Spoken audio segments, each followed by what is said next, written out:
이번에는 떠오르고 있는 종목 5가지 알아보겠습니다. 한미 FTA 추가 협상이 재개됐습니다.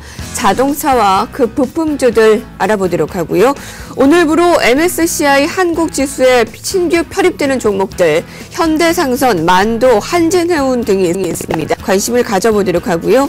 한편 어제 아주 특징주로 꼽힌 하이닉스에 대해서 애널리스트 의견을 들어보고 일제히 반등 흐름을 보인 정유주의 흐름 알아보고요.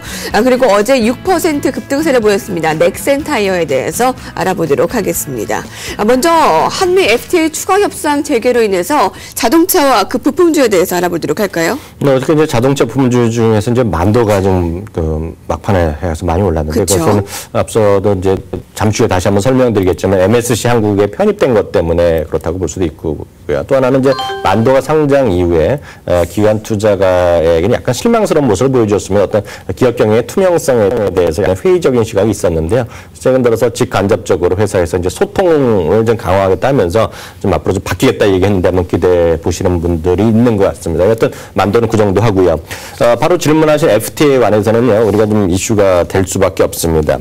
상당히 민감한데요. 미국에서는 이제 지난번에 이제 그 오바마 대통령도 왔을 때 말이죠. 협상하다가 결국 실패했는데요. 그 이후에 알려진 거로 보면 이제 언론에서 집중적으로 다뤄지지는 않았던 사항인데요. 세이프카드라는 거를 들고 나왔습니다. 자동차 쪽에 세이프카드를 하겠다는 건데요. 이거는 만약에 현실화되면 이거 상당히 심각한 문제입니다. 왜냐하면 긴급적으로 수입을 제한할 수 있는 조치이기 때문에 엄격히 이게 잘 허용이 되면 안 되는 것이고 만약 현실화되면 뭐 대단한 악재일 수밖에 없는데요. 그래서 아마 여러 가지 소고기 문제라든가 여러 가지 협상용 카드라고 일단은 이해가 됩니다. 어찌됐건 그거는 FTA가 정말 잘 될지 아니면 잘 안 될지 모르겠지만은요. 세이프카드는 암초임에 불명하다 이렇게 말씀드립니다.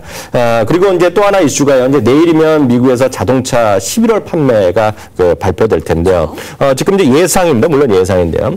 연율로 1,200만 대, 즉 월 100만 대 정도 팔렸을 거라고 예상하고 있고요. 상당히 미국에서는 기대를 하고 있습니다. 작년 동월 대비 10% 증가고요. 특히 이 중에서 주목받는 곳이 두 곳을 지금 미국 언론에서 얘기하고 있는데요. 그것이 바로 현대차 그룹과 포드 자동차입니다. 그렇기 때문에 뭐 실제 발표는 어떻게 나올지 모르지만 긍정적인 소식이 또 한번 기대된다. 하여튼 미국 쪽의 언론이기 때문에 뭐 발표 나야 되겠습니다만 어찌됐지 그런 얘기가 나온다는 거 전해드리고요. 어떤 경우든 자동차는 30% 정도 갖고 하셔야 된다 보고 있고요. 지금 없다 뭐 5% 10%밖에 안 된다. 기아 자동차 뭐 3만 원 사팔고 하나도 없다 하신 분들, 현대 자동차도 마찬가지죠. 10만 원대 파신 분 많이 있는 거 현실이거든요. 그러고 다음에 쳐다보지도 않은 분 많은데요. 자동차는 하여튼 분할해서라도 지금 사두셔야 된다는 거 다시 한번 확인드리고 싶습니다. 포트폴리오 안에 자동차 업종은 30% 정도 비율로 가지고 있는 것이 좋다라는 조언을 주시네요. 네. 만도 얘기가 나왔으니까 말인데요. 네. MSCI 한국 지수에 편입된 것이 이제 만도, 현대상선, LG화학, 우선주, 한진해운 이렇게 4종목이죠? 네, 맞습니다. 그 4종목은 지난번에 벌써 그 MSCI가 이미 발표를 했었죠. 그 MSCI 우리가 매일 말씀드리는 MSCI 선진국 지수 바로 한국 지수입니다. 거기에 바로 이제 편입됐다는 것인데요. 딱 보시면 결론만 이해 보시면 되겠죠. 어저께로서 모든 것은 끝났다. 그 때문에 오늘 다시 더 이상 살 일은 없다. 그런 것 때문에 매수했던 외국인의 입장이나 국내 기관의 입장에서 보면 오늘 더 이상 살 일은 없는 것이죠. 당연히 지수에 편입되기 때문에 포트폴리오에서 그걸 쫓아가기 위해서 산 매매이기 때문에 오늘 그것 때문에 더 올 일은 없다라고 간단히 제가 정리해 드릴 수 있습니다.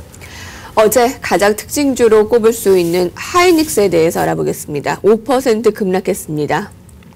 그 원인으로 KTB 투자증권에서 이런 얘기를 했습니다. 디램 가격이 1.2달러 이하 하락할 경우에 다음 달부터 영업이익이 적자로 전환되고 내년 3분기까지도 적자가 지속될 것이다. 목표 주가를 24,000원에서 23,000원으로 1,000원 내려잡았습니다. 그러니까 반발의 의견들도 있었습니다. 하나대투증권에서는 적자를 낸다는 전망은 과하다.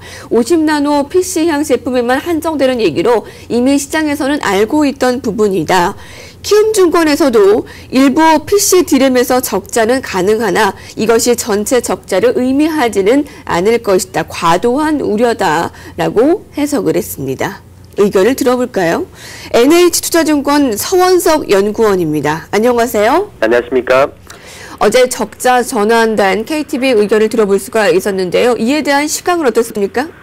지금 말씀하신 대로 하이닉스의 경우에는 이전 제품인 54나노 제품에서 40산화 제품을 빠르게 전환 중입니다. 현재는 약 50% 정도가 전환된 것으로 보이고요. 50산화 제품에서는 원가가 약 1불 20에서 1.3선 수준이지만 40나노 제품에서는 1불 이하 90센트까지도 원가 절감이 가능한 상황입니다. 이렇게 보신다면은 현재 그 컨택 가격인 1불 22에서는 40나노 제품을 감안한다면은 적자 수준은 이르지 않은 것을 보고 있습니다. 반도체주의 수익성 악화 여부에 관심이 모아지고 있는 가운데 이미 가지고 계신 분들도 고민 있으실 테고요. 그리고 추가로 매수하고 싶으신 분들도 있으실 텐데요. 하이닉스에 대한 대응 전략 어떻게 세우면 되겠습니까? 우선적으로 드림 가격은 추가적인 하락이 예상되고 있습니다. 물론 11월 하반기와 같은 급격한 하락은 없겠지만 이후에도 점진적으로 하락폭은 전환되는 가운데 하락될 것을 보고 있습니다. 가격은 그 중국 춘절 이후인 약 3월 정도까지는 좀 하락될 것으로 보이고요. 지금 말씀드렸던 DDR3 가격이 약 1불 20에서 1불 이하 정도까지도 이를 것으로 보입니다. 하지만 하이닉스의 수익성은 지금 말씀하신 대로 기존 DDR3 제품의 원가 절감뿐만 아니라 그 모바일 디램이라든가 서버형 제품 그리고 낸드 플래시의 수익성 등으로 분기 적자까지는 이르지 않을 것을 보고 있습니다. 아마 가격 그 디램 업체들이 재고를 좀 소진을 하고 이후에 가격 안정되는 되기 전인 1월 말 춘절 전까지는 다소 박스권 등락이 예상되고 있고요. 하지만 그 이후부터는 디램 가격 안정세를 등에 안고 빠르게 상승할 것을 보고 있습니다. NH투자증권 서원성 연구원이었습니다. 감사합니다. 고맙습니다. LG 디스플레이도 어제 급락했고요. 네, 맞습니다. 지금 IT 전반적으로 좀 그 하락세기가 어저께 좀 깊어졌는데요. 이렇게 보셔야 되겠죠. IT에 대한 기대가 많았고요. 저 자신도 12월 초부터 말씀드렸고 블랙 프라이데이 전에는 오히려 좀 물량을 줄이자고 말씀드렸잖아요. 그런 관점에서 시기적 특성, 생각만큼 블랙 프라이데이에 그 IT 쪽에서는 매출별로 증가한 게 없기 때문에 그런 정도로 이해하시면 좋을 것 같습니다. 오히려 좀 물량을 또 많이 또 줄여뒀던 저 말씀 듣고 우리 많이 줄이셨던 분이라면은요, 또 천천히 조금씩 담아 나가시는 것. 다만 확인드리지만 시황을 고려하셔야 될 것 같고요. 지금 IT 사시는 분들은 내년도 1분기 정도 최소한요 장기적으로 보시고 대응을 고려하셔야 됩니다. 어제 넥센타이어가 6% 가까이 급등을 했습니다. 위원님께서는 이 머니위크에서 여러 번 제기한 종목이기도 한데요. 마침 그 월요일자로 오프로 인해서 이제 매장 실은 게 바로 넥센터에서 썼는데요. 이렇게 보셔야 되겠죠. 간단히 말씀드려서요. 계속해서 말씀드리지만 여태까지 넥센타이어는요 완성차는 별로 나간 적이 없는데 2년 전부터 많이 나가기 시작했고요. 특히 기아 자동차에 집중돼 있다.